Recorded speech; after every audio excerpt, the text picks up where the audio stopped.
Videoda gördüyünüz günahsız körpə uşağı bir neçə gün bundan əvvəl gecə saatlarında polis əməkdaşları qəbirstanlıqdan tapdı. Bəli, qəbirstanlıqdan tapdı. Qəbirstanlığa isə onu anası olacaq əxlaqsız, namussuz, tərbiyəsiz bir məxluq atdı.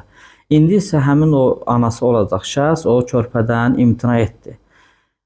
Ay vicdansız, insanlıqdan kənar məxluq, sən düşünmürdün ki, o uşağı orada hansısa heyvan, it və yaxud da çaqqal falan parçalayacaq, öldürəcək və yaxud da ki, çıxacaq yola, maşın vuracaq, öləcək.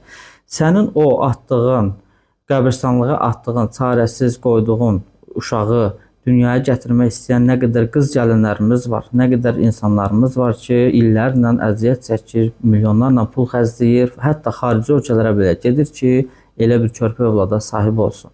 Nə qədər qız gəlinlərimizin ailəsi dağılıb belə körpə dünyaya gətirə bilmədiyi üçün.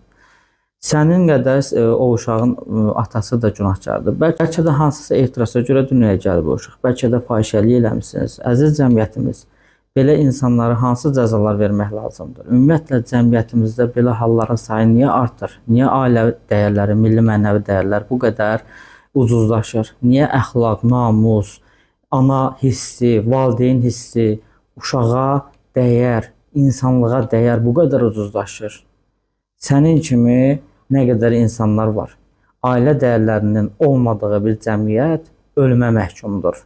İnsanlıq belə insanların sayəsində məhv olmaq üzrədir.